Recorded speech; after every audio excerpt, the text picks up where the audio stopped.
नमस्कार, आप देख रहे हैं जगत क्रांति टीवी और मैं हूं आपके साथ ज्योतिका। आइए रुक करते हैं खबर की ओर।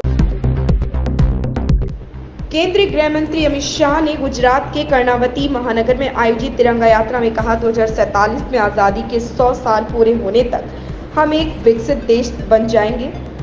पीएम मोदी के नेतृत्व में पिछले 10 वर्षों में कई काम हुए हैं कि જ્યારે ભારતની આઝાદીના 100 વર્ષ થાય 15 ઓગસ્ટ 2047 ત્યારે ભારત સંપૂર્ણ વિકસિત ભારત હોય, ભારત મહાન ભારત હોય અને દરેક ક્ષેત્રમાં દુનિયાનું નેતૃત્વ ભારત કરતું હોય એ પ્રકારના ભારતની રચનાનો સંકલ્પ આપણે સૌએ લીધો છે। એ સંકલ્પને સિદ્ધિ સુધી પહોંચાડવાનું કામ આ પ્રકારના અનેકવિધ કાર્યક્રમોથી આવનારા 25 વર્ષ સુધીમાં થવાનું છે।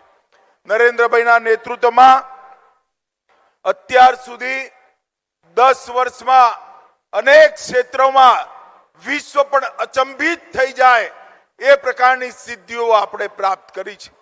ચંદ્રમાના દક્ષિણ ધ્રુવ જ્યાં સુધી પૃથ્વીનો કોઈ વ્યક્તિ પહોંચ્યો ના હોય ત્યાં આપણો તિરંગો પહોંચાડવાનું કામ આપણા नेता नरेंद्र मोदी जी।